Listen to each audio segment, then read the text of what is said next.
ఇది ఒక నది. చూడ్డానికి ఎలా ఉంది జల్లెడ? దుమ్ము ధూళితో ఉంది. ఈ జల్లెడతో ఈ నదిలో నుంచి నాకు తాగడానికి నీళ్లు తేవాలి.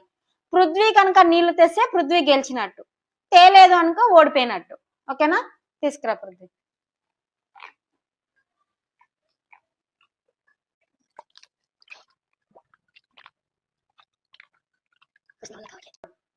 నేనేమంటాను? పృథ్వీ ఓడిపోలేదు, పృథ్వీ గెలిచినాడు. ఏమి? మొదట ఈ జల్లెడ ఎలా ఉన్నది? దుమ్ము ధూళితో ఉన్నది. ఈ నదిలోకి పదే పదే నీళ్లు తగలడం వల్ల ఏమైపోయింది? ఇది క్లీన్ అయిపోయింది. సేమ్ ఇలాగే మనం పుస్తకాలు చదవడం కూడా. సౌజన్య ఒక డౌట్ అడిగింది, ఏమని? పుస్తకాలు ఎందుకు చదవాలి మిస్? నేను ఎంత చదివినా కూడా నాకు గుర్తుండట్లేదు, నేను అన్ని మర్చిపోతున్నాను, పుస్తకాలు చదవడం వల్ల అసలు ఉపయోగం ఏంటి అని అడిగింది.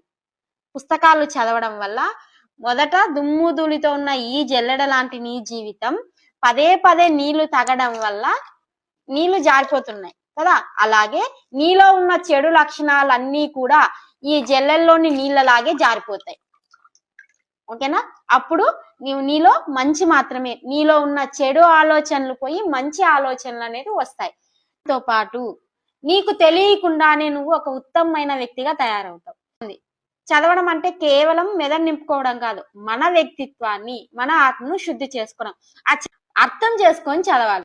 చాలా మంది గొప్ప గొప్ప వాళ్ళందరూ కూడా పుస్తకాలు చదివిన వాళ్ళే. పుస్తకాలు చదివి వాళ్ళ జ్ఞానాన్ని వాళ్ళు ఇంప్రూవ్ చేసుకున్నారు. అంటే వాళ్ళ చదవడం వల్ల ఏమవుతుంది? జ్ఞానం పెరుగుతుంది. జ్ఞానం పెరగడంతో పాటు పదజాల అభివృద్ధి పెరుగుతుంది. ఓకేనా?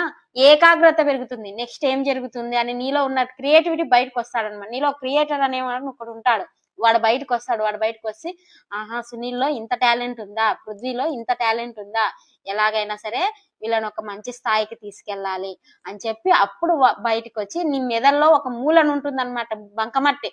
ఆ బంకమట్టిని మొత్తం ఈ జల్లెల్లాగే నదిలో నీళ్ళు అద్దడం, అంటే జ్ఞానం అనే నదిలో ఈ జల్లెల్లాగా అలా చదవడం వల్ల ఏమైపోయింది? క్లీన్ అయిపోయింది. అలాగే మీలో ఉన్న బంకమట్టి, మీ మెదడులో బంకమట్టి ఉంది కదా, ఆ బంకమట్టి మొత్తం పుస్తకాలు చదవడం వల్ల క్లీన్ అయిపోయి మంచి అనేది బయటపడుతుంది. మీరు ఒక మంచి వ్యక్తిగా తయారవ్వడానికి అదొక ఉపయోగపడుతుంది. అందుకే జీవితంలో కూడా పుస్తకాలు చదవడం అనేది ఆ మంచి అలవాటు. దాన్ని మీరు ముసలి వాళ్ళైనా సరే అస్సలు వదులుకోకూడదు. నేను